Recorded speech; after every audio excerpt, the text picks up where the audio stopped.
I returned to Ashford Hall on a morning when the mist clung to the ground like a shroud, and I wondered if God himself was trying to hide me from what I had once been.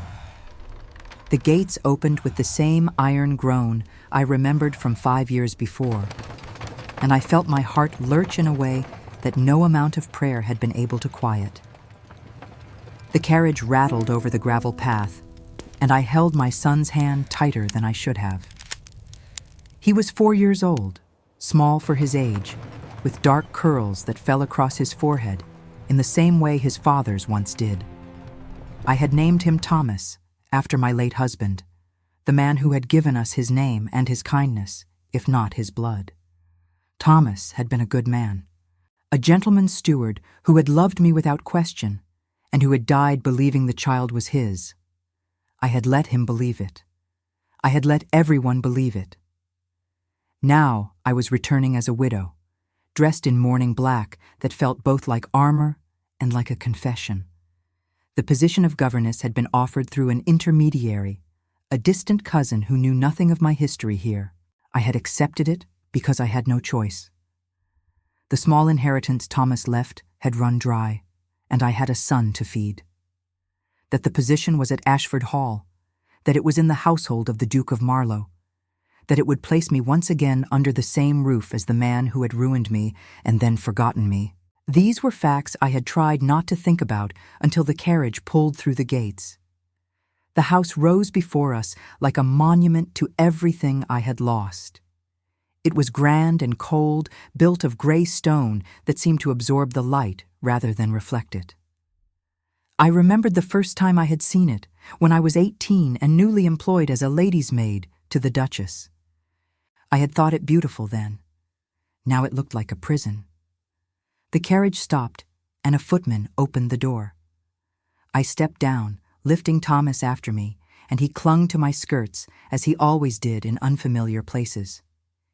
He was a quiet child, watchful and serious, and I had learned to read his silences.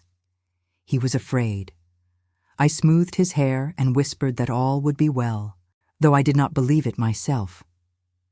The housekeeper met us at the door. Mrs. Pembroke was older now, her face more lined, but she still carried herself with the same brisk authority. She did not recognize me. I had been careful to use my married name, Mrs. Clara Ashton, and I had changed in the years since I had left. I was thinner, harder, my face marked by grief and worry. The girl I had been was gone. She led us through the entrance hall, past the sweeping staircase and the portraits of long-dead Marlowes, and I kept my eyes down. I did not want to see his face on the walls, did not want to remember the way he had looked at me in the garden that summer night, his hands tangled in my hair, his voice rough with want. I did not want to remember the way he had left the next morning, called away to London by his father, and how I had waited for a letter that never came. Mrs. Pembroke took us up the servants' staircase to the 3rd floor, where the nursery and schoolroom were located. She explained that the young master was 6 years old, a serious child who had been without proper instruction since his last governess left 3 months prior. The Duchess had been ill, she said, and the Duke was often away on business.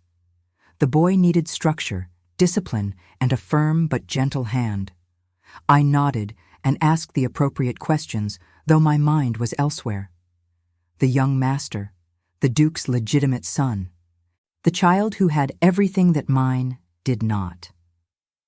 We were shown to our rooms, a small suite adjoining the schoolroom.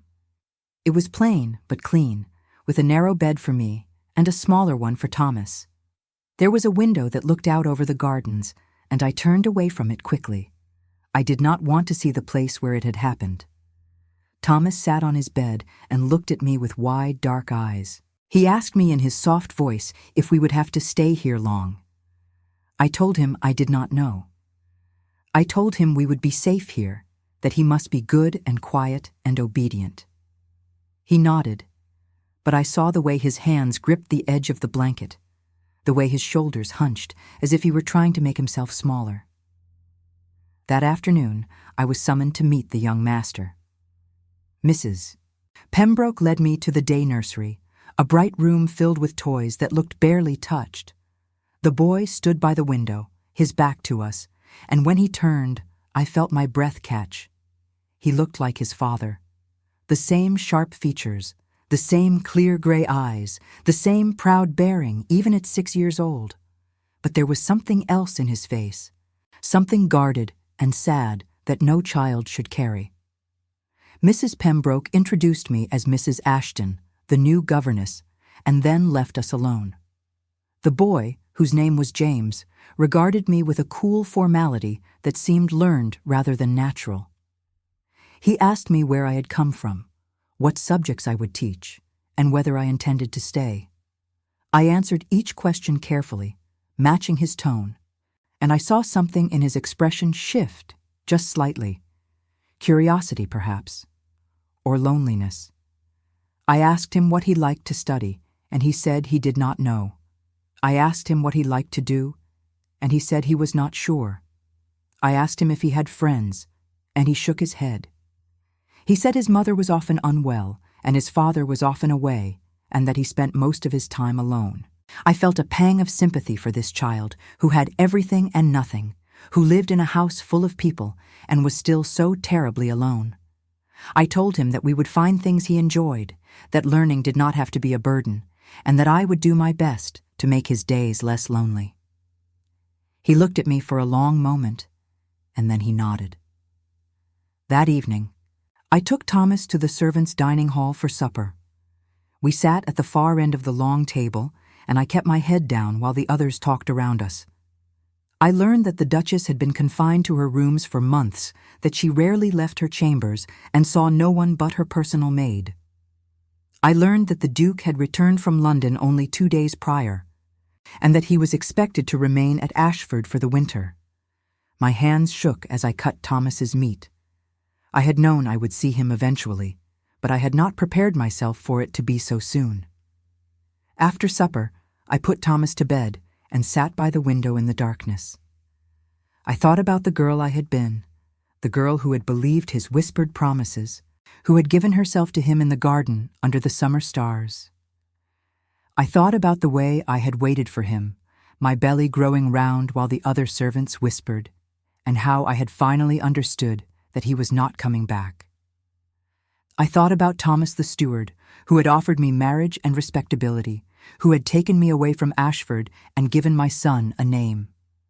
And I thought about the man I would see tomorrow, the Duke of Marlow, who did not know that the child sleeping in the next room was his. I did not sleep that night. I lay in the narrow bed and listened to Thomas's soft breathing, and I wondered what I had done by coming back to this place. I wondered if I was strong enough to face him, to stand in his presence and keep my secret, to watch him with his legitimate son while mine hid in the shadows.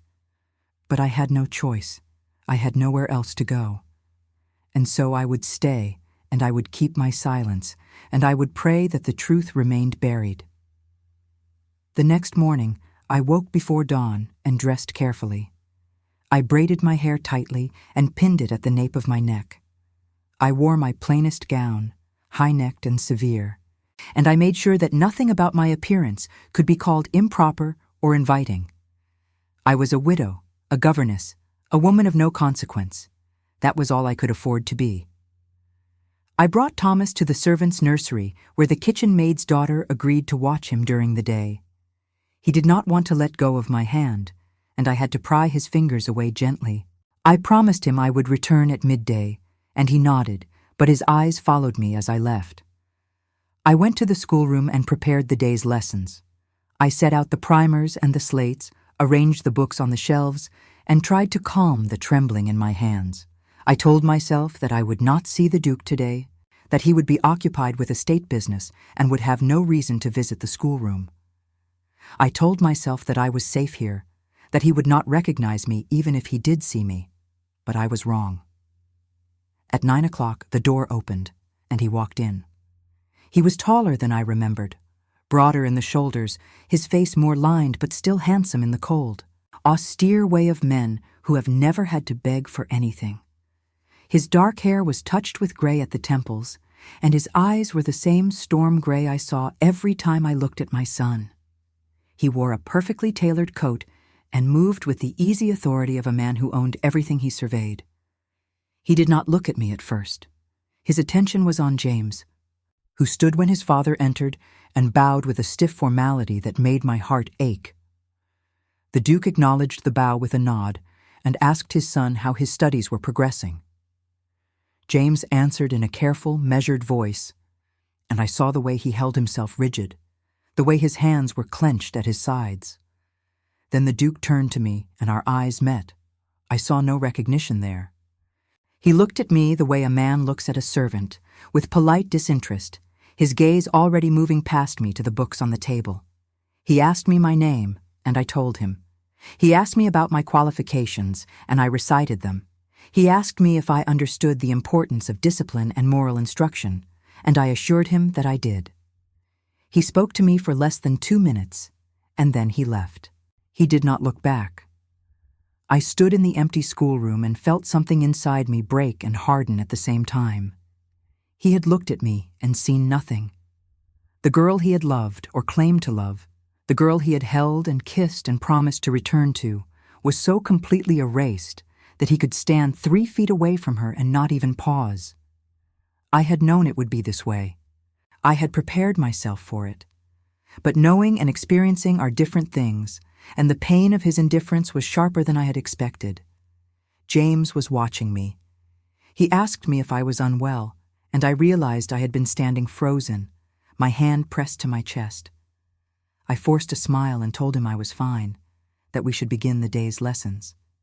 He nodded, but I saw the way he looked at me, with a child's uncanny ability to sense when something is wrong. We worked through the morning, and I tried to focus on the lessons, on the sound of his voice as he read aloud, on the careful formation of his letters. But my mind kept returning to the man who had just walked out of the room, to the cold gray eyes that had looked through me as if I were glass.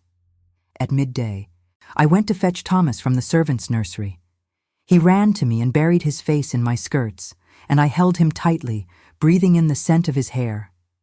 He asked me if I had seen the tall man, the one with the loud footsteps who had walked past the nursery door. I asked him what he meant, and he said the man had shadows that were too long, that they reached across the floor like dark fingers. I told him it was nothing, just a trick of the light, but I felt a chill run through me. Thomas had always been sensitive to things I could not see, to moods and tensions that he could not name. He had nightmares sometimes, and he would wake crying about shadows and voices, and I would hold him until he fell asleep again. I brought him back to our rooms and gave him bread and cheese for his lunch. He ate quietly, and I sat beside him, my hand resting on his small shoulder. I thought about the 2 boys in this house, one legitimate and one hidden, one acknowledged and one denied.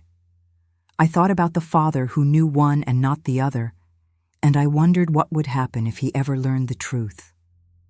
That afternoon, I returned to the schoolroom, and James asked me if I had children of my own. The question caught me off guard, and I hesitated before answering. I told him that I had a son, a boy younger than himself, and that he was staying in the servants' quarters. James asked me if he could meet him, and I said I would have to ask permission. I did not tell him that permission would never be granted. I did not tell him that his father would never allow the governess's child to play with the heir to Ashford. I did not tell him that the 2 boys were brothers, bound by blood they would never know. The days passed slowly. I settled into a routine, teaching James in the mornings, spending the midday hour with Thomas, and returning to the schoolroom in the afternoons. I saw the Duke only in passing, in the hallways or on the stairs, and each time he looked through me as if I were invisible. I told myself it was better this way, that anonymity was safety, but the indifference cut deeper each time. James began to warm to me, slowly and cautiously, like a plant reaching toward the sun. He asked me questions about the world beyond Ashford, about the places I had been and the things I had seen. He told me about his mother, who was kind but distant, too ill to spend time with him. He told me about his father, who was busy and stern, who expected obedience and gave little praise. And he told me, in a voice so quiet I almost missed it, that he was afraid of his father. I asked him why, and he could not say. He only knew that when his father entered a room, he felt a coldness settle over him, a weight that made it hard to breathe. He said his father's shadow seemed to grow longer in the evening light, and that when it touched him, he felt like running away. I listened, and I did not know what to say. I thought about Thomas, who had the same fear, the same inexplicable dread of the man whose blood ran in his veins. I thought about the way children sense things that adults have learned to ignore, the way they feel the truth before they can name it. One evening, as I was walking Thomas back to our rooms, we passed the Duke in the hallway. He was speaking to his steward, his voice low and commanding, and he did not glance our way. But Thomas stopped walking. He pressed himself against my skirts and would not move. I tried to coax him forward, but he shook his head, his eyes wide and fixed on the Duke's retreating figure. When we reached our rooms, I asked him what was wrong. He said the man had shadows that followed him, shadows that reached out like hands. He said the shadows knew him, that they wanted to touch him, and that he did not know why, but he was afraid. I held him and told him there was nothing to fear, but my own heart was pounding. I did not know what he sensed, what thread of connection ran between him and the man who was his father, but I knew it was something I could not explain and could not stop. That night, I lay awake and thought about secrets, about the way they grow and fester in the dark. I thought about the question that would come one day, the question I would not be able to answer. I thought about the moment when the Duke would ask why the child feared his shadow, and I would have to find a way to stay silent, because the truth was too dangerous to speak. The truth was that the boy who trembled in the hallway was his son, born of a love that had been real for me and fleeting for him. The truth was that I had carried that child alone, had given birth to him in shame, had watched him grow into the image of his father while that father walked past us without seeing. The truth was that I had come back to this house not only because I had no choice, but because some part of me still hoped that he would see me, would remember, would ask for forgiveness, or at least acknowledgement. But hope was a cruel thing, and I was learning to live without it. I closed my eyes and listened to Thomas's breathing in the darkness, and I prayed for strength. Strength to keep my secret, strength to protect my son, strength to survive in the house of the man who had broken my heart and did not even remember doing it. The mist lifted from the grounds of Ashford Hall, but it never truly left my heart. The first snow fell on Ashford Hall in late November, blanketing the estate in a silence that felt both beautiful and suffocating. I watched it from the schoolroom window while James practiced his penmanship, the scratch of his pen the only sound in the room. The white landscape reminded me of the blank pages of my life, of all the things that remained unwritten and unspoken. James had grown more comfortable with me over the weeks, his stiff formality giving way to something softer. He smiled sometimes, a small and hesitant thing, and he asked me questions that revealed the loneliness beneath his careful composure. He wanted to know about my life before Ashford, about my late husband, about my son. I answered carefully, parceling out truths that revealed nothing dangerous, and I saw the way he listened, hungry for connection. Thomas remained in the servants' quarters during the day, and I visited him whenever I could steal a moment. He had made no friends among the other children, preferring to stay close to the kitchen maid who watched him, and he spoke less with each passing week. He asked me repeatedly when we could leave this place, and I had no answer for him. I saw the way he flinched at loud noises, the way he watched the doorways as if expecting something terrible to emerge, and I worried that bringing him here had been a mistake I could not undo. The Duke remained a distant figure, appearing and disappearing like a ghost.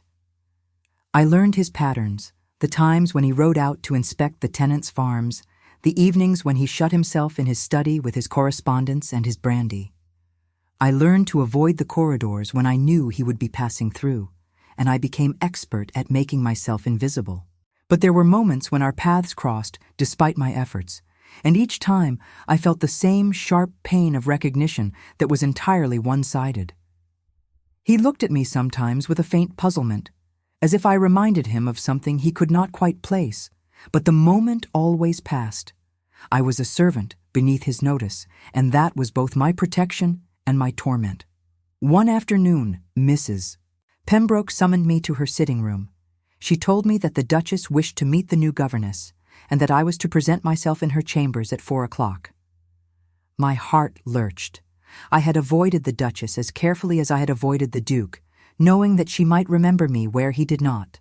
Women noticed other women, particularly those who posed a threat, and I had been young and foolish enough to believe that my feelings for the Duke had been secret. I dressed with even greater care than usual, choosing my most severe gown and pinning my hair so tightly it pulled at my temples.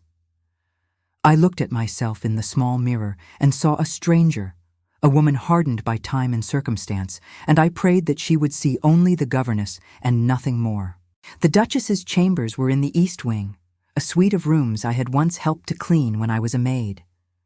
I remembered the pale blue wallpaper, the heavy curtains that kept out the light, the scent of lavender and illness that seemed to permeate everything. A personal maid admitted me, and I stepped into a room that was both elegant and oppressive, every surface covered with medicine bottles and untouched books. The Duchess sat in a chair by the window, wrapped in shawls despite the fire burning in the grate. She had been beautiful once, I remembered, with fair hair and delicate features, but illness had carved her down to something fragile and translucent. Her eyes, however, were still sharp, and they fixed on me with an intensity that made me want to flee. She did not speak at first, only studied me, and I stood with my hands clasped and my gaze lowered. Finally, she asked me my name, and I told her. She asked me where I had come from, and I recited my story, the one I had practiced until it sounded true. She asked me about my son, and I told her he was well behaved and caused no trouble. She nodded slowly, and I thought I saw something flicker in her expression, some shadow of suspicion or recognition. Then she asked me if I had been to Ashford Hall before. The question hung in the air between us, and I felt my pulse hammering in my throat. I met her eyes and lied. I told her I had not, that this was my first time in this part of the country, that I had spent my married life in a village some distance away. She watched me as I spoke, and I could not tell if she believed me or not. She dismissed me after a few more questions, but as I reached the door, she spoke again. She said that her son needed discipline and structure, that he had been allowed to become too solitary and too strange. She said she hoped I would be firm with him, that I would not indulge his fancies or his fears. I assured her I would do my best, and she nodded, but her eyes remained cold. As I left her chambers, I felt a profound unease. The Duchess was not as ill as she appeared, I thought. She was watching, waiting, and I would have to be more careful than ever. That evening, as I was putting Thomas to bed, he asked me about the lady in the East Wing. He said he had seen her once, walking slowly down the corridor with her maid, and that her shadow had been strange, twisted and dark. I told him it was only his imagination, but he shook his head. He said the shadows in this house were wrong, that they moved when they should be still, and that they whispered things he could not understand. I did not know what to say to him. I did not know if his sensitivity was a gift or a curse, but I knew it frightened him, and that frightened me. I held him close and sang him the lullaby I had sung when he was a baby, and eventually he fell asleep. But I sat beside his bed long after, watching the way the candlelight cast shadows on the walls, and I wondered what he saw that I could not. Winter deepened, and the house grew colder. The fires were lit in the main rooms, but the servants' quarters and the upper floors remained icy, and I wrapped Thomas in every blanket I could find. He grew thinner despite the food I brought him, and his eyes developed dark circles that made him look older than his years. I asked the kitchen maid if he ate during the day, and she said he did, but only a little, and that he seemed frightened of something she could not name. James, too, seemed to be withdrawing into himself. He completed his lessons dutifully but without enthusiasm, and he no longer asked me questions or sought conversation. When I asked him if something was troubling him, he looked at me with eyes that were far too old and said that his father had told him he must learn to be strong, that weakness was unacceptable in a man, and that fear was a form of weakness.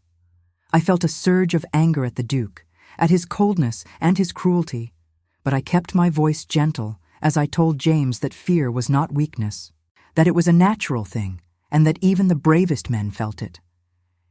He looked at me with something like hope, and then he asked me if I thought his father was ever afraid. I did not know how to answer that. The Duke I had known, briefly and intensely, had seemed invincible, untouchable, a man who bent the world to his will. But I had also seen moments of vulnerability in him, fleeting and quickly hidden, and I wondered if those moments still existed beneath the armor he wore. I told James that everyone was afraid of something, even if they did not show it, and that strength was not the absence of fear, but the ability to act despite it. He nodded slowly, and I saw some of the tension leave his shoulders. I wished I could tell him more, could explain that his father's coldness was not his fault, but I could say nothing without revealing too much. One evening in early December, I was summoned to the Duke's study. The summons came through Mrs. Pembroke, who told me that His Grace wished to discuss James's progress. My hands trembled as I made my way through the corridors, and I had to stop twice to steady myself. I had avoided being alone with him for weeks, and the thought of standing in a closed room with him, of having his attention focused on me even briefly, filled me with a dread I could not fully explain.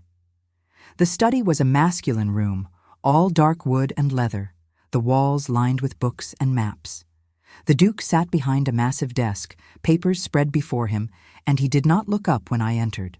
I stood just inside the door and waited, my hands clasped so tightly my knuckles were white. When he finally spoke, his voice was calm and detached. He asked me how James was progressing in his studies, and I gave him a careful report. I told him that James was bright and diligent, that he excelled in languages and history, that he needed more confidence in mathematics. I told him that James was a thoughtful child, sensitive and observant, and that he responded well to encouragement. The Duke listened without interruption, and when I finished, he nodded. He said that James must be prepared for the responsibilities he would inherit. That sentiment had no place in a man's education, and that I should focus on discipline and duty.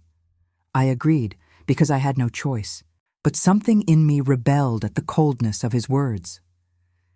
Then he looked at me directly, and I felt my breath catch. His gray eyes were the same ones I saw every time I looked at Thomas, and the resemblance was so strong in that moment that I feared he would see it, would somehow know. But he only asked me if I had any children of my own, and I told him I had a son. He asked me about my late husband, and I recited the story I had told so many times it felt almost real. He asked me why I had chosen to work rather than remarry, and I told him that I valued my independence and that I wanted to provide for my son myself. He nodded, and I thought I saw a flicker of something in his expression, approval or respect, but it was gone before I could be sure. Then he dismissed me, and I left the study with my heart pounding and my mind reeling. The conversation had been brief and formal, but it had unsettled me deeply. He had looked at me, really looked at me, and I had felt exposed in a way that terrified me. I went to Thomas that night and held him while he slept, and I thought about the man in the study, the man who had once whispered promises and now spoke only of duty. I thought about the boy I had left with him, the legitimate son who was slowly being shaped into a copy of his father, and I wondered what would become of them both. The next day, James asked me if he could meet my son. He had asked before, but this time there was a new urgency in his voice.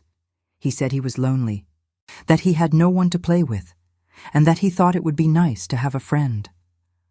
I told him I would ask permission, knowing that permission would be denied, But he looked at me with such hope that I could not bring myself to refuse him outright. I went to Mrs. Pembroke and made the request, framing it as a matter of companionship for the young master. She looked at me as if I had suggested something scandalous, and she told me firmly that the heir to Ashford did not play with servants' children. I had expected this answer, but it still stung. I went back to James and told him as gently as I could, and I saw the light go out of his eyes. That night, I could not sleep. I lay in the darkness and thought about the cruelty of the world I had brought my son into. A world where he and his half-brother lived under the same roof but could never acknowledge each other. Where one was heir to everything and the other heir to nothing. I thought about the Duke, who moved through this house like a king, unaware of the lives he had broken and the son he had abandoned without ever knowing he existed. And I thought about the question that haunted me more with each passing day. What would happen if he ever found out? Would he acknowledge Thomas, or would he deny him? Would he be angry at the deception, or would he feel nothing at all? I did not know which answer frightened me more. The snow continued to fall, and the days grew shorter. Thomas's nightmares grew worse, and he woke crying more nights than not, speaking of shadows that reached for him and voices that called his name. I held him and soothed him, but I could not make the nightmares stop. I began to wonder if he sensed something I did not, if the blood connection between him and the Duke created some kind of awareness that manifested in his dreams. James, too, seemed troubled. He told me one afternoon that he had dreamed of a boy who looked like him, a boy who stood in the shadows and watched him with sad eyes. He asked me if I thought dreams meant something, and I told him that sometimes they were only the mind's way of working through worries and fears. But I felt a chill as he spoke, because the boy in his dream sounded very much like Thomas. One morning in mid-December, I was crossing the entrance hall when I heard raised voices from the Duke's study. The door was slightly ajar, and though I knew I should not listen, I found myself pausing. The Duke was speaking to his steward, and his voice was tight with frustration. He was saying that the estate was in better order than it had been in years, that the tenants were content, and the accounts were balanced, but that none of it seemed to matter because he could not shake the feeling that something was wrong. The steward said something I could not hear, and the Duke replied that he did not know what was wrong, only that the house felt different, oppressive, as if it were holding its breath. He said his son seemed frightened of him for no reason he could discern, and that his wife grew more distant with each passing day. He said he felt like a stranger in his own home. I moved away before I could hear more, my heart aching with a complicated mix of emotions. Part of me took a bitter satisfaction in knowing that he was unhappy, that some part of him sensed the wrongness of the situation even if he could not name it. But part of me also felt a treacherous sympathy, because I knew what it was to feel like a stranger, to be surrounded by people and yet completely alone. That afternoon, as I was walking Thomas back to our rooms, we encountered the Duke in the corridor. It was unavoidable this time, a narrow passage with no side doors to duck into. I pulled Thomas close and kept my eyes down, hoping we could pass without incident. But Thomas stopped walking. He pressed himself against the wall, his eyes fixed on the Duke, and he began to tremble. The Duke paused and looked down at him, his expression unreadable. He asked me whose child this was, and I told him he was mine. He studied Thomas for a long moment, and I saw something flicker in his face, a faint frown as if he were trying to remember something just out of reach. Then he asked Thomas why he was afraid. Thomas said nothing, only pressed himself harder against the wall, his breathing quick and shallow. The Duke asked again, his voice softer this time, and I felt my own heart breaking at the gentleness in it, the father's instinct that emerged despite his coldness. But Thomas could not answer. He looked up at the Duke with wide, terrified eyes, and I knew he wanted to speak but could not find the words. How could a child explain that he feared the man whose blood he carried, whose shadow called to him in ways he did not understand? The Duke looked at me, and I saw the question in his eyes. I opened my mouth, but no words came. I could not tell him the truth, could not say that this child was his son, born of a night when I had believed his promises and he had forgotten me by morning. I could not say that Thomas feared him, because some part of him knew what I had kept hidden, that blood called to blood, even in silence. So I said nothing. I took Thomas's hand and murmured an apology, and I led him past the Duke and down the corridor. I felt his eyes on my back, felt the weight of his question following us, but I did not turn around. When we reached our rooms, Thomas collapsed into my arms, sobbing. He said the man's shadow had tried to touch him, that it knew him, and that he was so afraid he thought his heart would stop. I held him and rocked him, and I whispered that he was safe, that I would protect him, but I did not know if that was true. That night, I sat by the window and watched the snow fall. I thought about the encounter in the corridor, about the way the Duke had looked at Thomas, and I knew that something had shifted. He had seen my son, really seen him, and though he had not recognized what he was seeing, the question had been planted. Why did the child fear him? What was wrong? I did not know how much longer I could keep the truth buried. The house itself seemed to be working against me, throwing us together in corridors and rooms, forcing confrontations I could not avoid. Thomas's fear was growing stronger, more visible, and sooner or later someone would ask the question I could not answer. I closed my eyes and prayed for strength, for wisdom, for some way out of the trap I had walked into. But I knew there was no way out, only forward, into whatever reckoning awaited us all. The snow fell harder, covering the grounds in white, and I felt the weight of winter settling over Ashford Hall like a shroud. Christmas came to Ashford Hall with all the ceremony befitting a ducal household, but there was no joy in it. The servants decorated the great hall with garlands and ribbons, and a massive tree was brought in from the estate and hung with candles and glass ornaments. The kitchens worked for days preparing the feast, and the silver was polished until it gleamed. But the house remained cold, and the festivities felt hollow, performances enacted for tradition rather than pleasure. I kept Thomas close during those days, afraid of what might happen if he wandered into the celebrations and encountered the Duke again. The encounter in the corridor had shaken me more than I wanted to admit, and I saw that it had affected the Duke as well.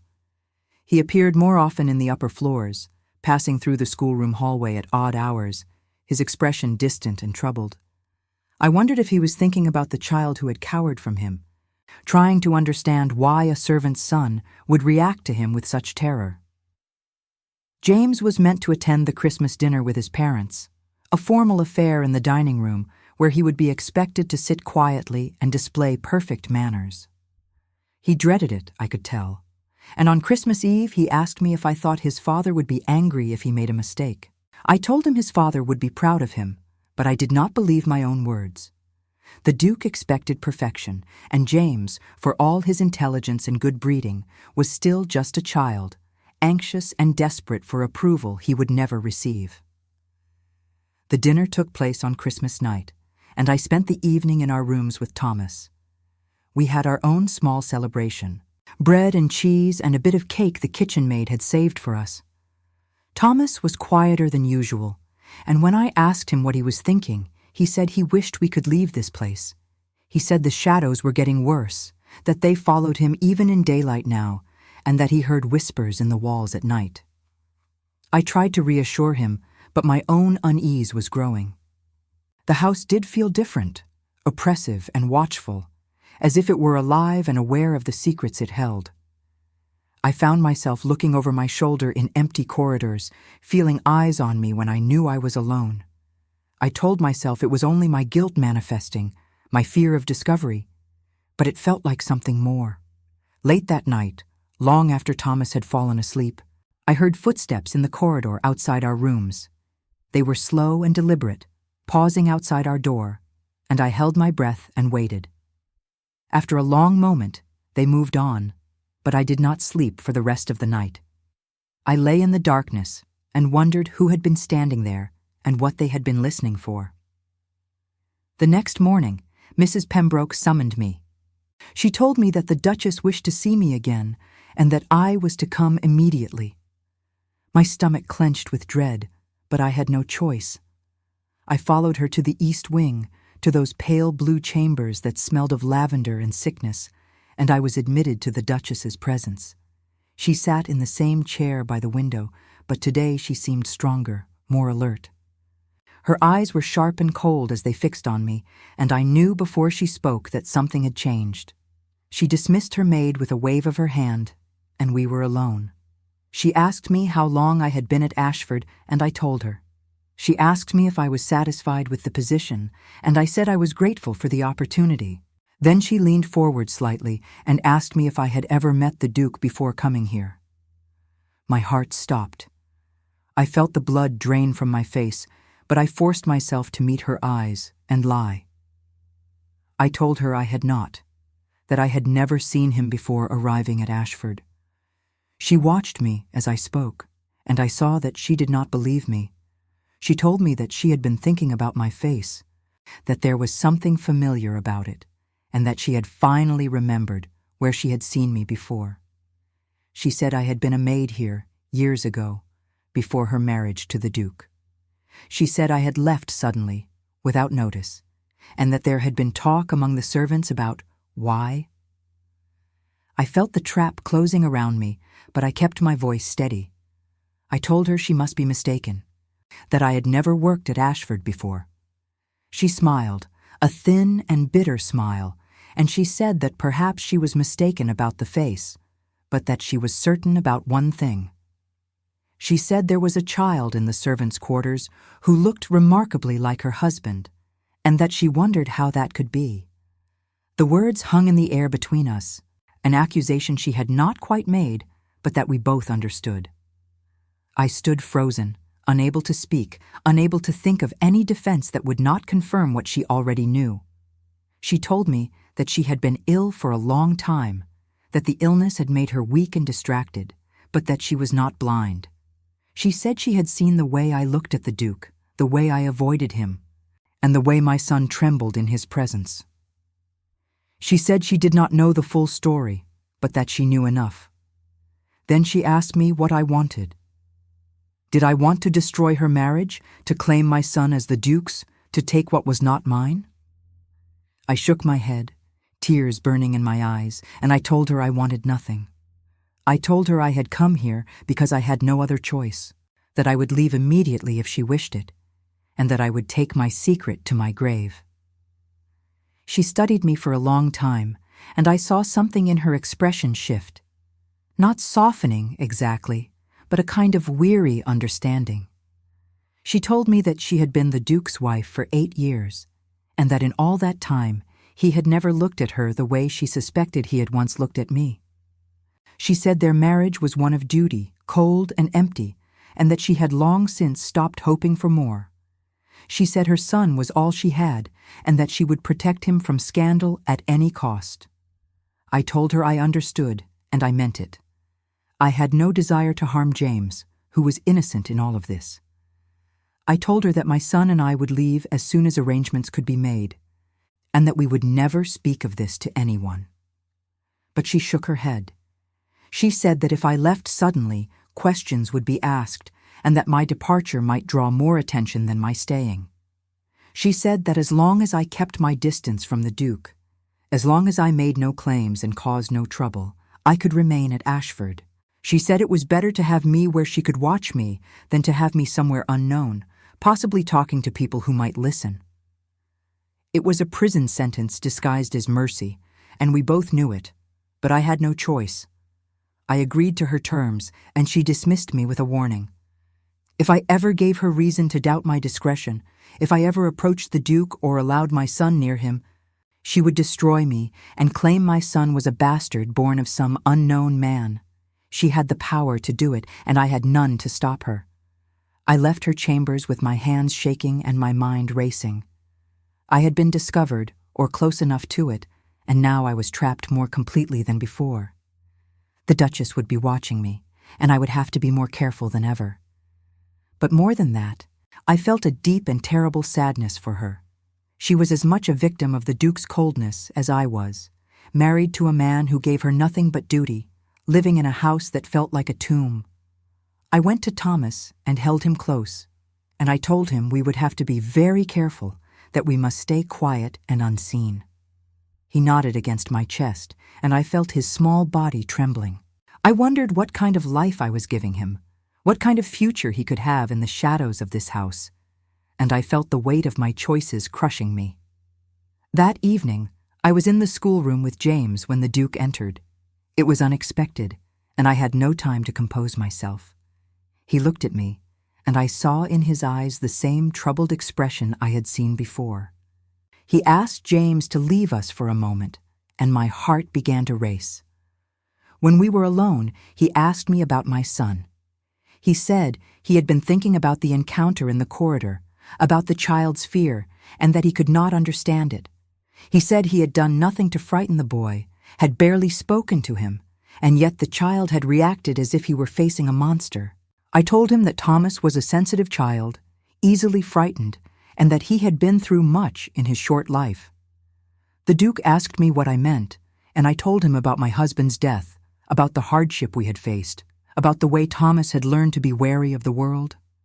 It was all true, even if it was not the whole truth. He listened, and then he asked me if I thought there was something wrong with the boy, some weakness of character or mind that would make him unsuitable for normal life.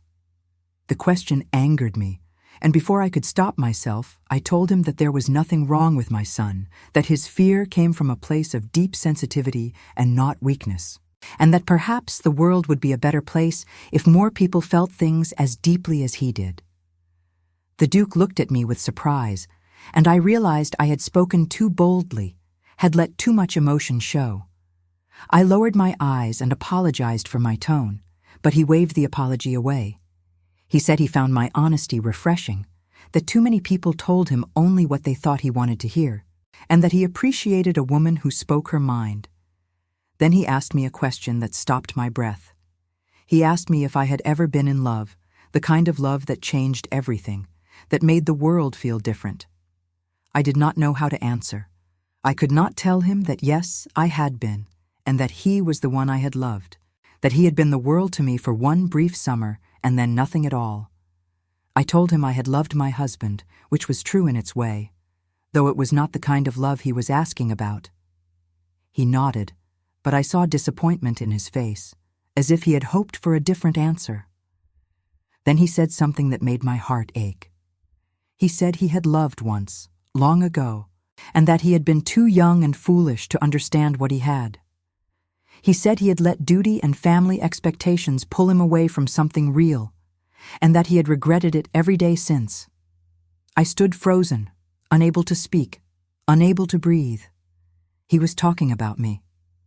After all these years, after all the silence, he was telling me that he remembered, that he regretted. But he did not know I was the woman he was talking to, did not recognize me, and that made it both a gift and a cruelty. I asked him, my voice barely a whisper, what had happened to the woman he loved. He said he did not know, that he had tried to find her when he returned from London.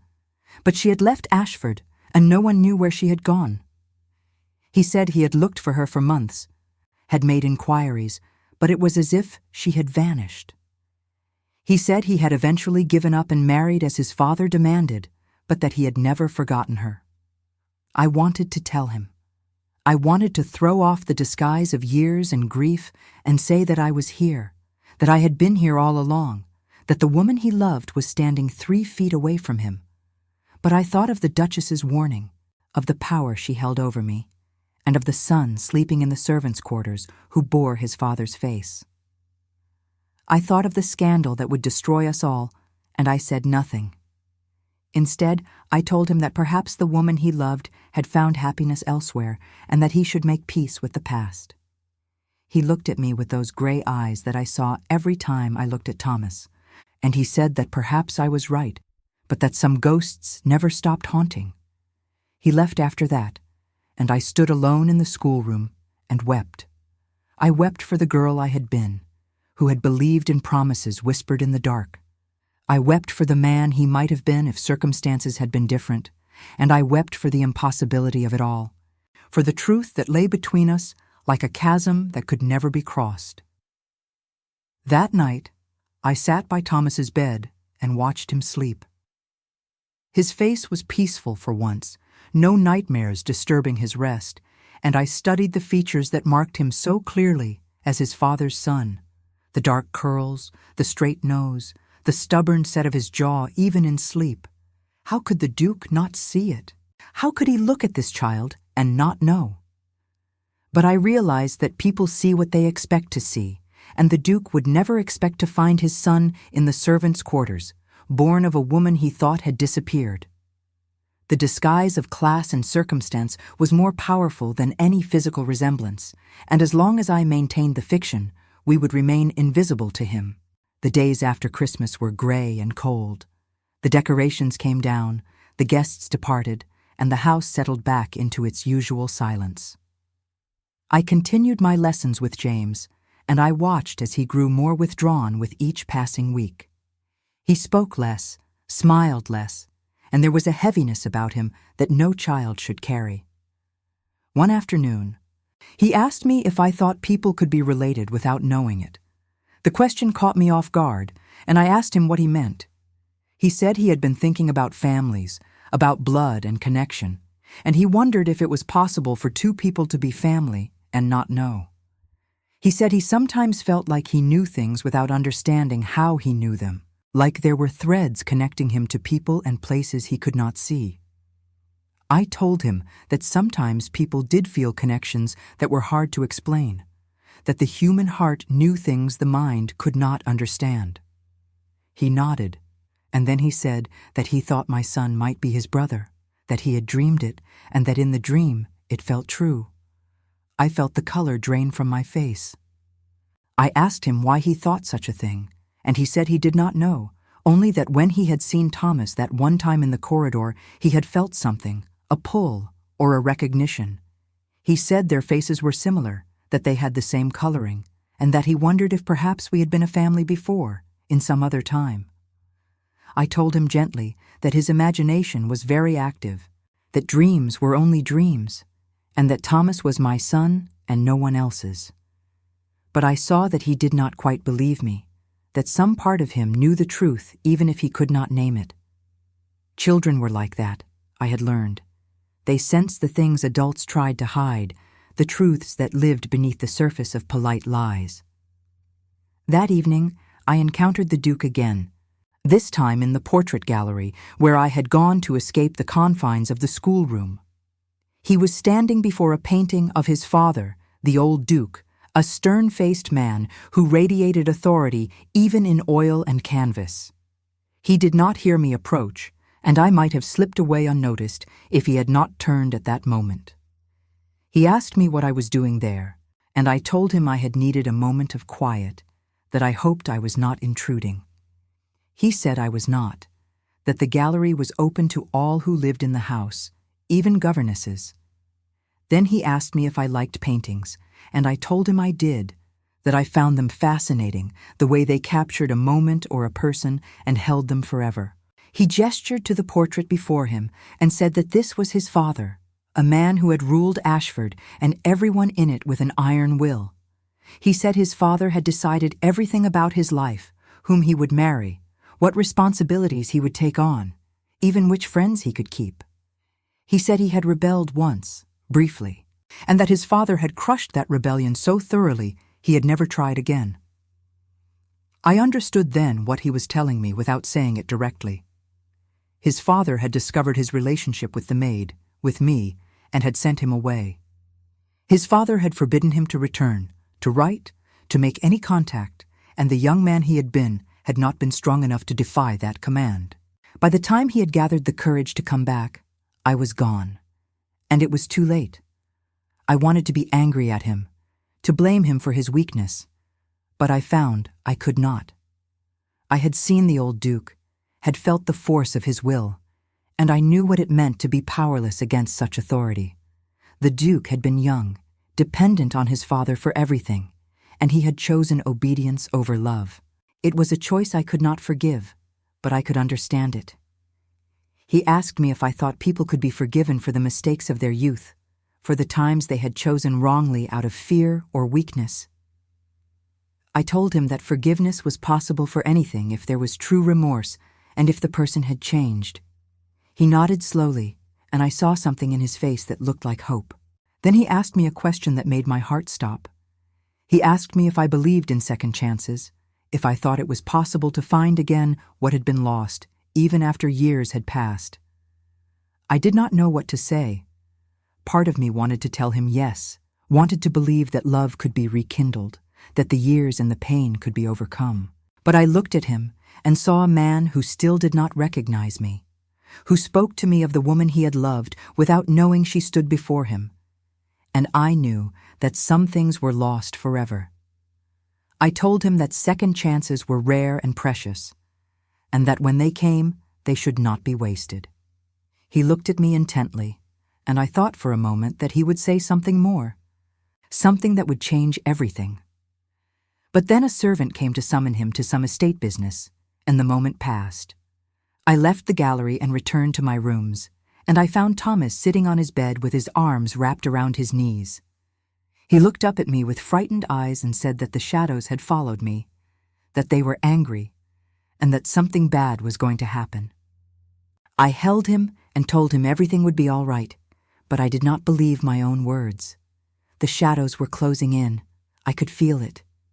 The truth was pressing against the walls I had built, demanding to be seen and heard. And I knew that soon, very soon, everything would come to light, and there would be no more hiding.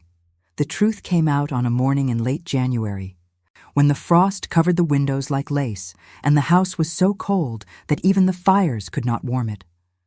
I woke to find Thomas burning with fever, his small body shaking beneath the blankets, his face flushed and his breathing labored. I pressed my hand to his forehead and felt the heat radiating from him, and I knew immediately that this was serious. I ran to find Mrs. Pembroke, my panic making me careless. I told her my son was ill, desperately ill, and that we needed a doctor immediately. She looked at me with surprise at my urgency, but she sent a footman for the physician who attended the household. She told me to return to Thomas and that the doctor would come as soon as he could.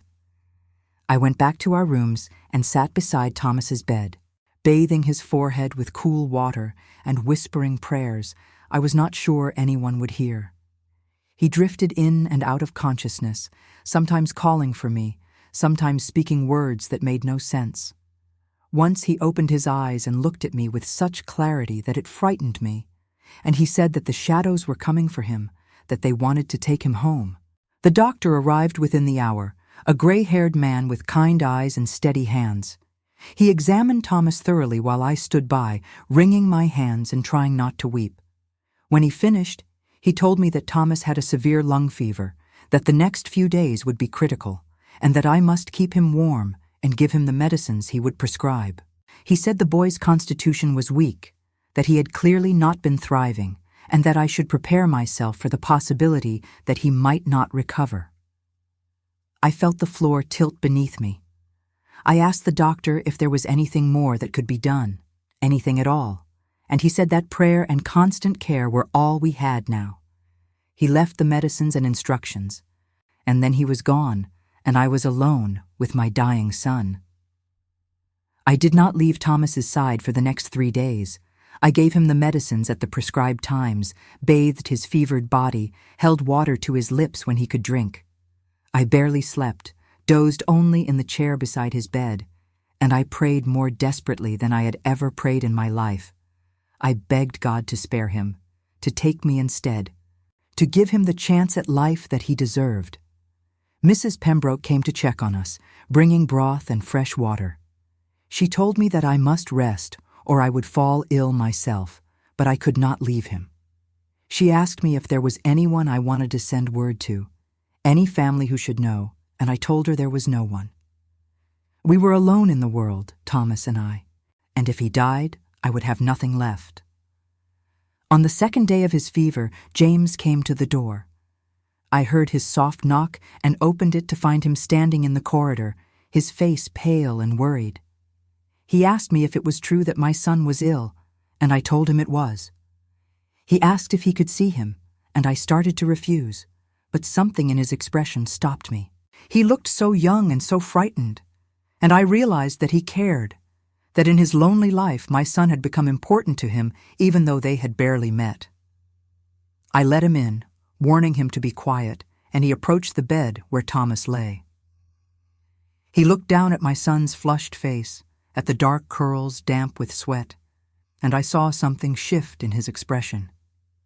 He reached out tentatively and touched Thomas's hand, and he whispered that he hoped he would get better, that he wanted to be his friend. Thomas stirred at the touch and opened his eyes. For a moment the two boys looked at each other, and I saw recognition pass between them, something deeper than words.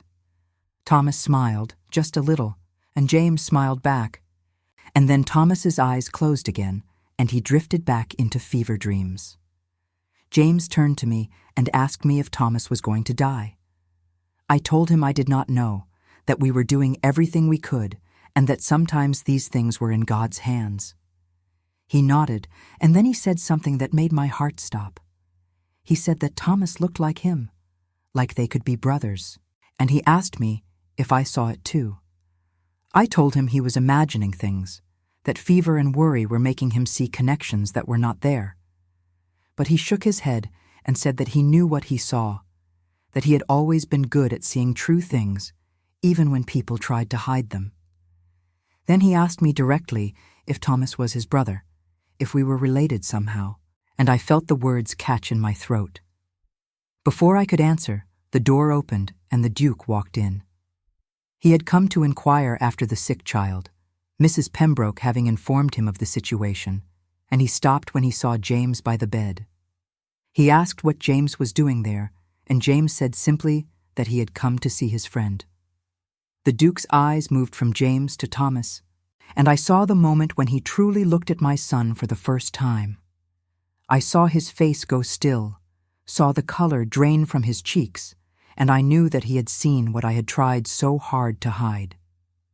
The resemblance was undeniable when the two boys were side by side, and Thomas's illness had stripped away any softness that might have disguised it.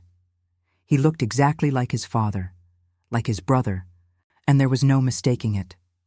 The Duke turned to me, and in his eyes I saw shock and confusion and the beginning of understanding. He asked me in a voice that was carefully controlled who the child's father was. I could not speak. I stood frozen, my hands clenched at my sides, and I felt the weight of 5 years of secrets pressing down on me. James looked between us, his young face troubled, and then he said quietly that he thought the child's father was his father too.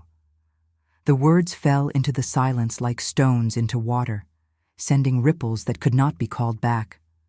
The Duke stared at him, and then at me, and I saw the pieces coming together in his mind. He asked me my name again, my full name, and when I told him he closed his eyes as if in pain. He said my given name softly, testing it, and then he said it again with certainty. He asked me if I had worked at Ashford before, years ago, and I nodded. He asked me if I had been the girl in the garden, the one he had loved and lost, and I nodded again. He looked at Thomas, at the small, feverish body in the bed, and he asked me in a whisper if the boy was his son. I wanted to lie, wanted to protect us all from what was coming, but I could not. I had carried the secret for too long, had borne the weight of it alone, and I was so tired. I told him yes, that Thomas was his son, born 8 months after he had left for London and never returned. The silence that followed was absolute. The Duke stood motionless, his face a mask, and I could not read what he was thinking or feeling. James looked at me with wide eyes, and I saw that he was not surprised, that some part of him had known all along. And Thomas lay between us, unconscious and dying, the living proof of a love that had been real for one brief summer and then forgotten. Finally, the Duke spoke. He asked me why I had not told him, why I had let him believe I had disappeared when I had been carrying his child. I told him that I had tried, that I had written to him in London, that I had waited for months for a response that never came. I told him that his father had discovered the letters and destroyed them, that he had sent word through the housekeeper that I was dismissed, and that if I ever tried to contact the Duke again, I would be arrested for harassment. The Duke's face darkened with anger, but it was not directed at me. He said that his father had told him I had left to marry another man, that I had used him for amusement and then moved on when I found better prospects. He said he had believed it because he had been young and foolish and had wanted to believe that his father knew best. He said he had tried to forget me, had married as he was told to, and had built a life on the foundation of that lie. I told him that I had married too, that Thomas the steward had been kind enough to give me his name and claim my son as his own. I told him that Thomas had been a good man, better than most, and that he had died, never knowing the child was not his. I told him that I had come back to Ashford only because I had no choice, that I had never meant to disrupt his life or cause trouble, and that I had tried my best to remain invisible. He asked me why I had not told him when I arrived, when he had looked at me and not recognized me. I told him that by then it was too late, that too many years had passed and too much had changed. I told him about the Duchess's warning, about her threat to destroy me if I ever made a claim, and I told him that I had decided it was better to keep my silence than to bring scandal down on everyone. The Duke was silent for a long time, and when he spoke again, his voice was raw. He said that he had a son he had never known, a child who had grown up without a father while he lived in the same house. He said that Thomas, his Thomas, had feared him because some part of the boy knew what should have been acknowledged, and that the knowledge of that fear had haunted him without his understanding why. He said he had been robbed of 5 years with his son, and that nothing could give those years back. I told him I was sorry, though I did not know what I was apologizing for not trying harder to reach him, for believing his father's threats, for coming back to Ashford and putting us all in this impossible situation. I was sorry for all of it and none of it, because I had done what I thought was best at every turn, and it had still led us here, to this moment of reckoning. James had been standing quietly through all of this, and now he spoke. He said that he had a brother and that he was glad, even though the circumstances were sad.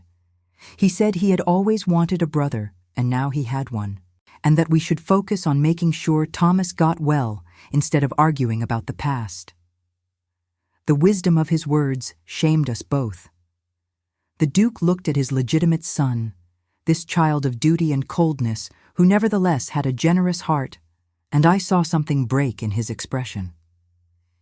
He knelt beside the bed and looked at Thomas, really looked at him, and he reached out and touched his son's face with a gentleness I had not known he possessed. He asked me what the doctor had said, and I told him everything. He asked me what more could be done, and I told him there was nothing, only time and care and prayer.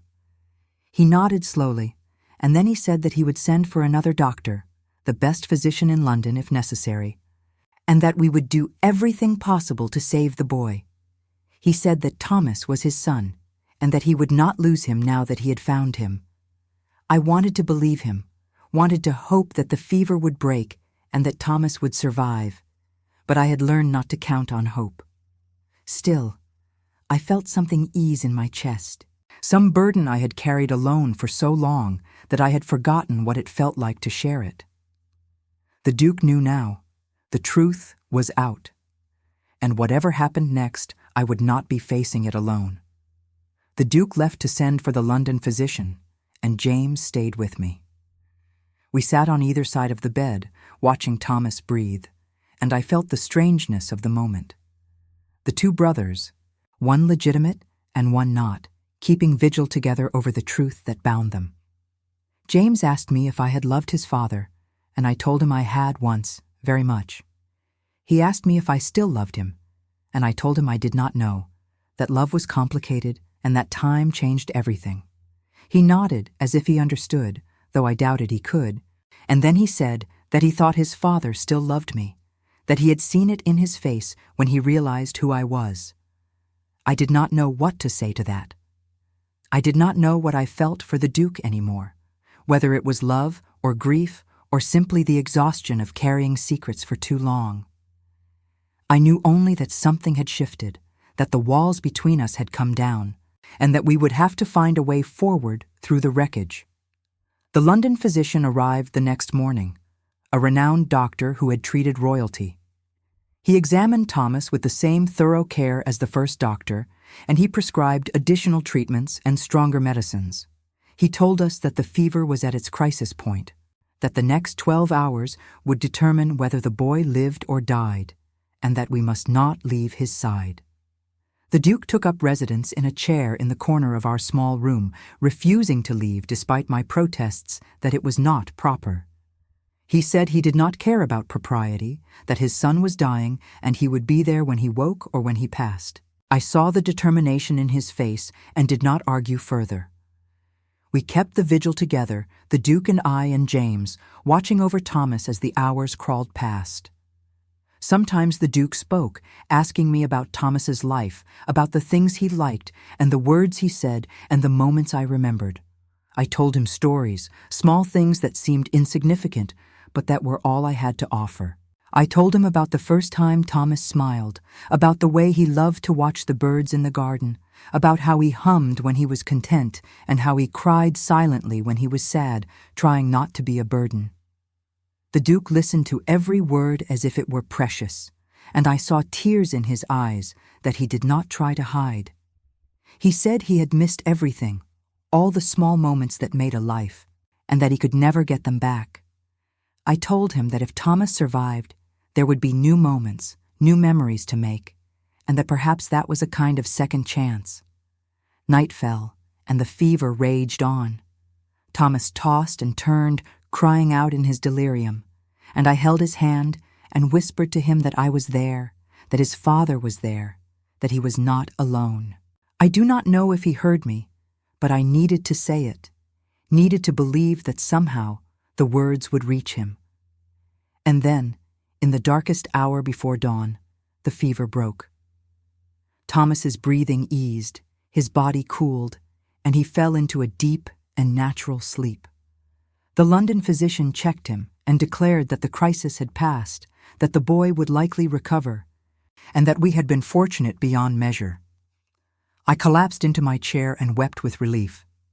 The Duke knelt beside Thomas's bed and pressed his forehead to the blanket, and I heard him whisper a prayer of thanks. James smiled for the first time in days, and I saw the exhaustion on his young face, the toll that the vigil had taken on him. We had survived. Thomas had survived. And now we would have to face what came next. The Duke rose and looked at me, and in his eyes I saw something I had not seen before. Not love, not yet, but the possibility of it, the recognition that we were bound together now by more than the past. We had a son together, a child who would need both of us, and we would have to find a way to navigate the scandal and the complications and the damage we had all endured. He told me that we needed to talk, that there were decisions to be made and arrangements to consider, but that for now we should rest. He told me that Thomas would remain here, in better rooms, with nurses to help care for him, and that I would not have to face this alone anymore. He told me that he would speak to the Duchess, that he would find a way to make this right, though he did not yet know how. I nodded, too exhausted to think about the future, too grateful for the present. Thomas was alive. That was all that mattered. Everything else we would face when we had to. The Duke left with James, and I lay down beside Thomas's bed and finally slept. And in my dreams I saw not shadows but light, the first fragile light of a new day breaking through the darkness. Thomas recovered slowly over the following weeks, his small body fighting its way back to health with a resilience that both surprised and humbled me. The Duke kept his word and moved us to better rooms on the second floor, closer to the family quarters, where the air was warmer and the light was brighter. Nurses attended to Thomas during the day, while I continued my duties with James, though everything had changed between us now. We were no longer simply governess and pupil. We were something more complicated, bound together by the truth that had finally come to light. The Duke came to visit Thomas every day, sometimes twice a day, sitting beside his bed and talking to him in a voice I had never heard him use before. It was gentle, uncertain, the voice of a man learning how to be a father to a child he had not known existed. Thomas was wary at first, still frightened by the man whose shadow had haunted him, but gradually something shifted. The fear did not disappear entirely, but it transformed into something else, a kind of cautious curiosity. One afternoon, I came to check on Thomas and found the Duke reading to him from a book of fairy tales. Thomas was propped up on pillows, his face still pale but his eyes bright, and he was listening with rapt attention. When the Duke finished the story, Thomas asked him in his soft voice if all fathers read to their children, and the Duke said that the good ones did. Thomas was quiet for a moment, and then he asked if the Duke was his father. The Duke looked at me, and I nodded. He told Thomas yes, that he was his father, and that he was sorry he had not been there before, but that he would be there now. Thomas absorbed this information with the seriousness of a child who has learned that the world is more complicated than it appears. He asked the Duke if that meant he did not have to be afraid of the shadows anymore, and the Duke looked puzzled.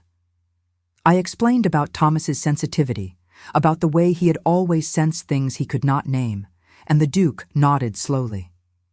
He told Thomas that the shadows were not trying to hurt him, that they were only the truth trying to be seen. And now that the truth was known, the shadows could rest. I did not know if Thomas understood, but he seemed comforted, and he reached out and took the Duke's hand. It was a small gesture, but it broke something in the Duke's carefully maintained composure.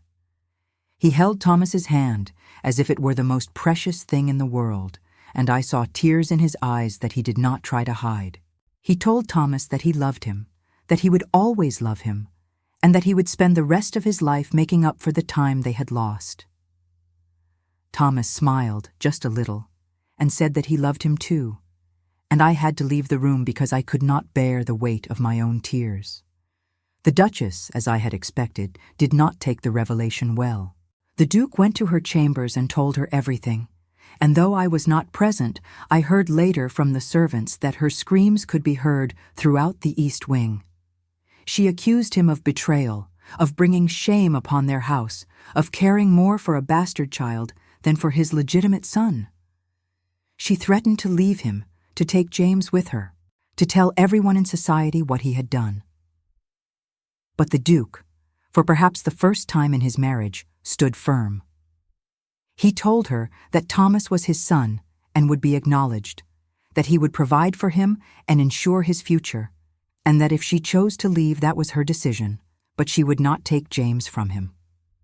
He reminded her that their marriage had been one of duty and not love, that they had both known it from the beginning, and that he would not apologize for a child who existed because of the only real love he had ever known. The Duchess did not leave. She had nowhere to go, no family who would take her in with the scandal attached, and she valued her position as Duchess of Marlow too much to abandon it. But she retreated further into her illness, refusing to see anyone but her personal maid, and the wall between her and the rest of the household grew higher and thicker. I felt sorry for her, in my way. She was as much a victim of the system that had created us all as anyone, married to a man she did not love and bound by expectations that allowed for no happiness. James, however, embraced the change with an enthusiasm that surprised us all. He had always been lonely, and now he had a brother, someone to share his days with and confide in. As Thomas grew stronger, James visited him constantly, bringing books and toys and stories. He taught Thomas to play chess, though Thomas was too young to understand the strategy, and he read to him when I was busy with other duties. I watched them together and saw the bond forming between them, natural and easy, and I thought that perhaps some good had come from all the pain. The Duke asked me one evening to walk with him in the garden. It was early March, and the first signs of spring were beginning to show, small green shoots pushing up through the frost-hardened ground. We walked in silence for a while, and then he asked me what I wanted, what future I envisioned for Thomas and for myself. I told him that I wanted Thomas to have opportunities, education, a chance to make something of himself. I told him that I did not expect him to legitimize Thomas, that I understood the scandal it would cause, but that I hoped he would provide for him and give him a good start in life. I told him that as for myself, I asked for nothing, only the chance to continue caring for my son and to remain near him as he grew. The Duke stopped walking and turned to face me. He said that he had been thinking about this constantly, trying to find a solution that would protect everyone while still doing right by Thomas.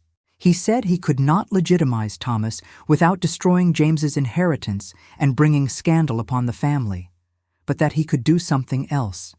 He could adopt Thomas as his ward, give him his name in a way that suggested distant kinship rather than direct paternity, and ensure that he was educated and provided for as a gentleman. It would still cause talk, but it would be manageable, and Thomas would have a future. I told him it was more than I had hoped for, more than I had any right to expect. He shook his head and said that it was less than Thomas deserved, but the best he could offer given the constraints they lived under. Then he asked me the question I had been dreading. He asked me if I could forgive him for the past, for abandoning me and failing to fight for us when it mattered. I looked at him and saw not the young man who had made promises in the garden, but the man he had become, hardened by duty and regret. I told him that forgiveness was complicated, that I could not simply erase the pain of the years we had lost, but that I could try to move forward without holding on to bitterness. I told him that what mattered now was Thomas, and that if we could put aside our own feelings and work together for his sake, that would be enough. He nodded, but I saw disappointment in his face. He asked me if there was any chance that we could be more than just parents working together, if the love that had existed between us could be rekindled. I told him honestly that I did not know, that too much had happened and too much had changed. I told him that the girl he had loved was gone, transformed by hardship and loss, and that I did not know if the woman I had become could love him the way I once had. He accepted this with a grace I had not expected. He said that he would not press me, that he would give me time and space, but that he wanted me to know that his feelings had never truly faded. He said that seeing me again, even without recognizing me at first, had awakened something in him that he had thought dead, and that now that he knew who I was, he could not imagine his life without me in it. He said that whether I could ever love him again or not, he would always be grateful that I had given him a son, and that I had been strong enough to survive when he had failed us both. I did not know how to respond to such honesty, so I said nothing. We walked back to the house in silence, and I felt the weight of possibility settling over us, frightening and fragile. The weeks turned into months, and spring came fully to Ashford Hall. Thomas grew stronger every day, his laughter returning and his nightmares fading.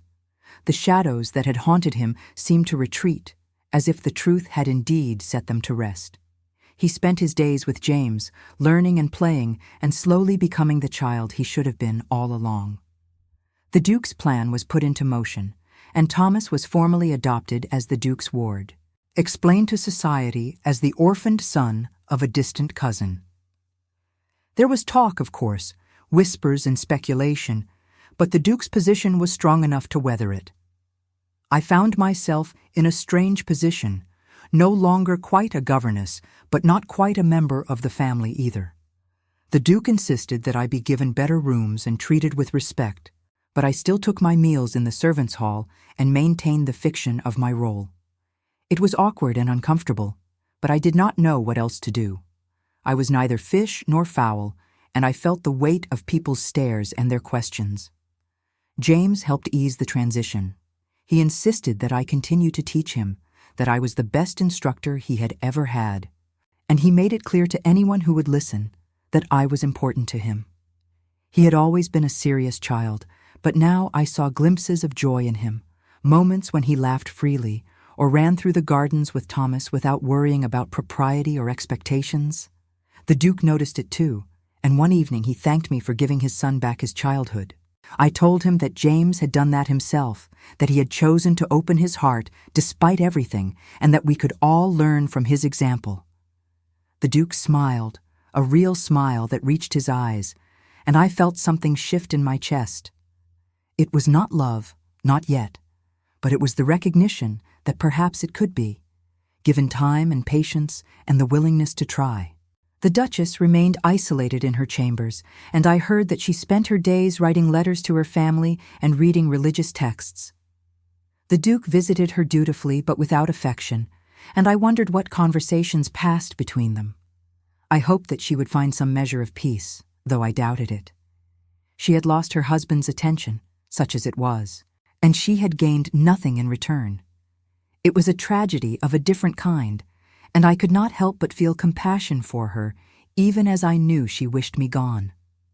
One afternoon in late spring, I was sitting in the garden with Thomas and James when the Duke joined us. He had been away on business for several days, and Thomas ran to him with an excitement that made my heart sing.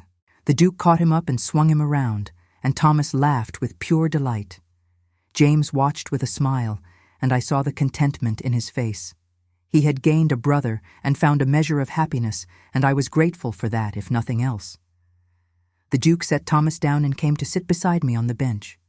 He asked me how I had been, and I told him I was well. He asked me if I was happy, and I told him I was more content than I had been in a very long time. He nodded, and then he asked me if I had given any more thought to what he had said about the possibility of something more between us. I told him that I had thought of little else in the quiet moments when I was alone.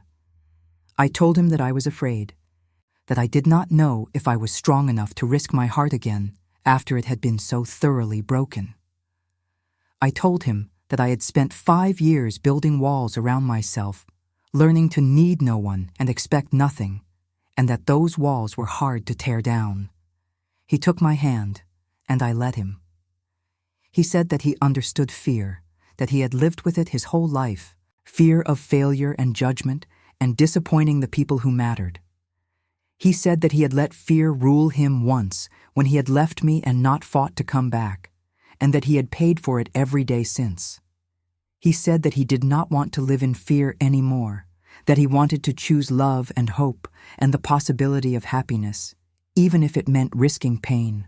I looked at him and saw the truth in his eyes, the vulnerability he was offering me, and I felt my walls beginning to crack. I told him that I could not promise him anything, that I needed time to learn who he was now and who I had become, but that I was willing to try. I told him that for Thomas's sake, if nothing else, we should see if we could build something real from the wreckage of the past. He smiled, and it transformed his face, making him look younger and less burdened. He said that time was all he asked for, that he would wait as long as necessary, and that he would prove to me every day that he was worthy of a second chance. I smiled back, tentatively, and I felt something warm unfurl in my chest, something that felt almost like hope. Thomas and James came running back to us. Their faces flushed with play, and Thomas climbed into my lap while James sat beside his father. We sat there together in the garden, the 4 of us, and I thought about how strange and unlikely this moment was. 2 boys who were brothers but could not say so openly, a duke who had found a love he thought he had lost, and a woman who had survived abandonment and hardship to find herself here, in the place where it all began. The Duke asked the boys what they wanted to do with the rest of the afternoon, and they both said at once that they wanted to go to the lake and feed the swans. The Duke agreed, and we all set off together, walking through the grounds that had once been the setting of my greatest joy and deepest sorrow. But now, with the sun warm on my face and Thomas's hand in mine and the sound of laughter around me, it felt like something new was beginning. Over the following months, the Duke and I spent more time together, always with the boys nearby, but gradually finding moments to talk alone. We spoke about the past, about the misunderstandings and the failures and the pain we had both endured. We spoke about the future, about what we wanted for Thomas and for James and for ourselves. And slowly, carefully, We began to know each other again, not as the young people we had been, but as the adults we had become. I learned that the Duke was not the cold and unfeeling man I had imagined. He was lonely and burdened by expectations, struggling to balance his duties with his desires, and haunted by regrets he could not undo. He had built walls around his heart just as I had, and it took time for both of us to dismantle them brick by brick. But with each conversation, each shared moment, each small gesture of trust, the walls came down a little more. He courted me in the way a man courts a woman he truly cares for, with patience and respect and genuine interest in my thoughts and feelings. He asked me about my years away from Ashford, about my marriage to Thomas the steward, about the things I had learned and the person I had become. He listened when I spoke of my grief and my fears, and he did not try to fix everything or promise what he could not deliver. He simply listened, and that meant more to me than any grand declaration. And I found, to my surprise, that I was falling in love with him again. Not the desperate, all-consuming love of youth, but something steadier and deeper, built on mutual respect and shared experience. I saw the way he was with Thomas, patient and loving and determined to be the father he had not been able to be before. I saw the way he was with James, learning to show affection and approval instead of only discipline. And I saw the way he was with me, careful and attentive and willing to wait for what I could give. One evening in early autumn, the Duke asked me to walk with him again in the garden. The leaves were beginning to turn, painting the grounds in shades of gold and red, and the air was crisp with the promise of winter. We walked to the place where we had first kissed, all those years ago under the summer stars, and he stopped and turned to face me. He told me that he loved me, that he had always loved me, and that he wanted to spend the rest of his life proving it to me.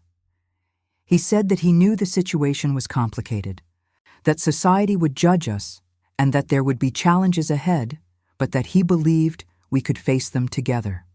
He asked me if I would consider becoming his wife, not in name immediately, because the scandal would be too great, but in truth and in heart, and that when the time was right, he would find a way to make it legal. I looked at him and saw the man I had loved and lost and found again, transformed by time and circumstance into someone I could truly build a life with. I told him yes, that I would marry him when the time came and that I would stand beside him whatever challenges we faced. I told him that I loved him too, that the love had never truly died but had only been buried beneath years of pain, and that I was ready to let it grow again. He kissed me then, and it was nothing like the desperate passion of our youth. It was gentle and deep and filled with promise, the kiss of two people who had survived the worst and chosen to hope for the best. And when we drew apart, I saw Thomas and James watching from the terrace, their faces alight with joy, and I knew that they had been hoping for this all along. The Duchess died that winter, quietly and without fanfare. She had grown weaker over the months, her illness finally claiming her, and though I felt sorrow for her, I also felt a sense of relief. She had been unhappy for so long, trapped in a life that gave her nothing she wanted, and perhaps death was a kind of freedom for her. The Duke mourned her with the respect due to her position, but without the grief of true loss, and I knew that their marriage had been as much a prison for him as it had been for her. After a suitable period of mourning, the Duke and I were married quietly in the chapel at Ashford Hall. There were no grand celebrations, no society guests, only the household staff and a few close friends. Thomas and James stood with us, the two brothers who were the reason we had found our way back to each other, and I felt a completeness I had never thought possible. I became the Duchess of Marlow, a title I had never imagined holding, and though society whispered about the speed of the marriage and the presence of the Duke's ward, who looked so very much like him, we weathered the scandal. The Duke's position was strong, and those who mattered most chose to accept the situation rather than cause trouble. And those who did not matter, well, we learned to ignore them. Thomas grew into a fine young man, educated and confident, and loved by both his father and his brother. He never fully lost his sensitivity to the unseen world, but he learned to live with it, to see it as a gift rather than a curse. He and James remained close throughout their lives, brothers in truth, if not in public acknowledgement, and I was grateful every day that they had each other. The Duke and I built a life together that was far from perfect, but was ours, earned through pain and forgiveness, and the willingness to try again. We had our difficulties, moments when the past rose up and threatened to overwhelm us, but we faced them together. He proved to me every day that he was worthy of the second chance I had given him, and I learned to trust again, to open my heart without fear of being abandoned. And sometimes, on warm summer evenings, we would walk in the garden where it all began, and we would talk about the young people we had been and the journey that had brought us here. We would remember the mistakes and the heartbreak, but we would also celebrate the love that had survived despite everything.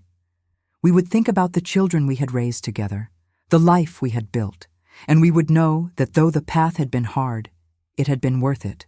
The shadows that had haunted Thomas, that had been the manifestation of truth suppressed, faded completely as he grew older.